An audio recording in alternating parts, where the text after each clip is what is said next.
और supreme court में PTI level playing field case की समाअत तहरीक इंसाफ ने सुप्रीम कोर्ट से दरख्वास्त वापस ले ली है। आपको बता रहे हैं कि ये समाअत है सुप्रीम कोर्ट में PTI level playing field case की, और तहरीक इंसाफ ने सुप्रीम कोर्ट से दरख्वास्त भी वापस ले ली है। आपको बता रहे हैं कि तहरीक इंसाफ ने सुप्रीम कोर्ट से दरख्वास्त वापस ले ली है, जबकि सुप्रीम कोर्ट में PTI level playing field case की समाअत और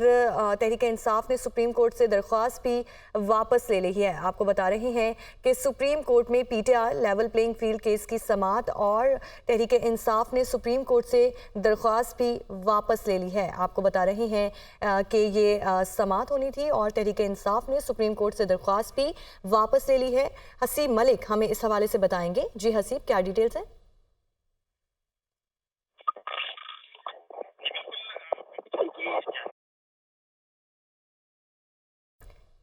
हसीब, आप सुन पा रहे हैं?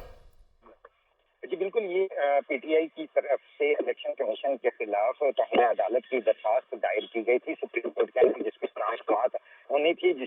लेकिन आज समाअत का जब आगाज हुआ तो तहरीक इंसाफ की तरफ से सुप्रीम कोर्ट से अपनी जो ताहिर अदालत की जो अंडरटेकिंग जो है अटॉर्नी जनरल और इलेक्शन कमीशन के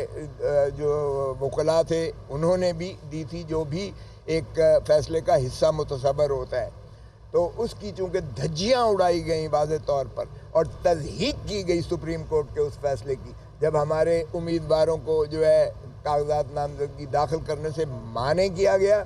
हमारे प्रपोजर्स और सेकेंडर्स को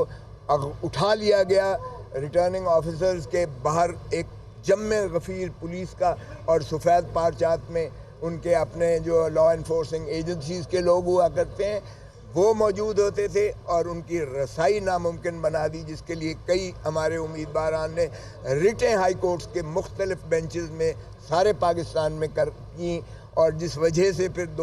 दो दिन जब एक्सटेंड हुई, इजाफी हुई, 24 तक किया गया, 24 दिसंबर तक कागजात नामजदगी दाखिल करने का, तो वो एक आग का दरिया पार करके जो है वो कामयाब हुए, या जिस तरह से, और जो वकला भी साथ जाते थे उनको भी गिरफ्तार कर लिया जाता था और बारें फिर उठती थीं और फिर उनको मुखलसी मिलती थी। ये मरहला वो था जो कागजात नामजदगी दाखिल करने का था, ये 20 से 22 तक था और 22 से 24 तक एक्सटेंड हुआ, तो ये उस दौरानिए में हमारे साथ सारे पाकिस्तान में किया गया।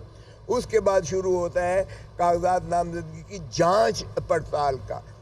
पड़ताल स्क्रूटनी का, वो 30 तारीख तक जो है फैसला म्याद दी गई थी इलेक्शन कमीशन ऑफ पाकिस्तान। तो डिफरेंट रिटर्निंग ऑफिसर्स ने किसी को 26, 27, 28, 29, 30 तक तारीखें दे रखी थी, उसमें भी यही चीज़ रवा की गई। और वकला को हम भेजते थे इसलिए कि वकला ज़रा अपना कानून को मुहाफ़िज़ होने के नाते से उनको हकूक़ का पता होता था, लेकिन वहाँ भी ऐसा ही माहौल क्रिएट किया गया और चुनाचे हमने देखा कि कागजात नामजदगी को फाड़ा गया, आपके मीडिया ने दिखाया, तशद्दुद किया गया, औरतों को जो है इसी तरह जाने से